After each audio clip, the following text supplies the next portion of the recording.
So I'm here in my office in Brussels, and one of the things that we do in the European Parliament is vote. And there's certainly a lot of voting. Sometimes we vote over 1,000 times in a single week. I've got here in front of me one of my voting lists from last week, and I just thought it might be interesting to members of the public to see some of the things that we actually vote on. So we started off voting on various issues about Austria and Malta, and giving them permission to take part in the Hague Convention on the Service Abroad. These are things which to me are nothing to do with the European Union. Surely Austria and Malta should be able to sign whatever agreements they want. And then there's various others, agreements between the EU and San Marino, accession of Croatia to conventions protecting the European Union's financial interests.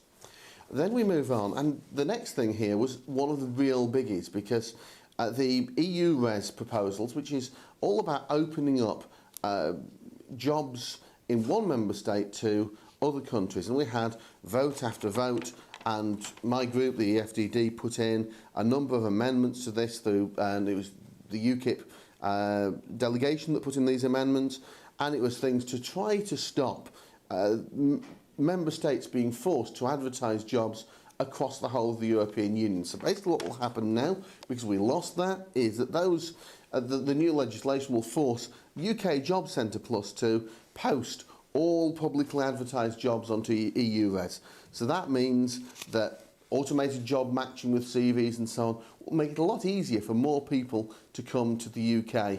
And of course that's one of the big problems at the moment in the UK, because we have a massive oversupply of unskilled labour.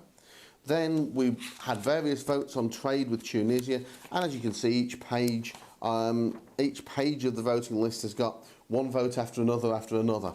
So we had that about money to be given to a Belgian company and Globalisation Adjustment Fund, and then we had an annual growth survey and all sorts of page after page of voting to do with how the Eurozone works. And what the priorities are going to be for the European Union for coordinating economic policy across the EU in 2016. We had many pages of voting on that general area. So that is just all one day's voting. As I go through it, there's more on the single market, there's more on Tunisia, and when you go through all of that, you finally find activity of the European Ombudsman, European Central Bank reports, and eventually I get to something like page 25 and we finish. So it's 25 pages closely typed, and that means that you're taking well over an hour to try to vote on all of these different issues. It makes it incredibly difficult to be an expert on every single vote that you're trying to have.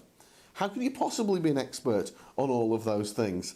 And so it means that you've got the illusion of democracy in the European Parliament, where we put our hands up quite a lot, where we press a green button or a red button to vote yes or no to things, but actually the real power doesn't rest with the Parliament, it rests with the unelected Commission, because all of these proposals for legislation come from the Commission, they don't come from the Parliament.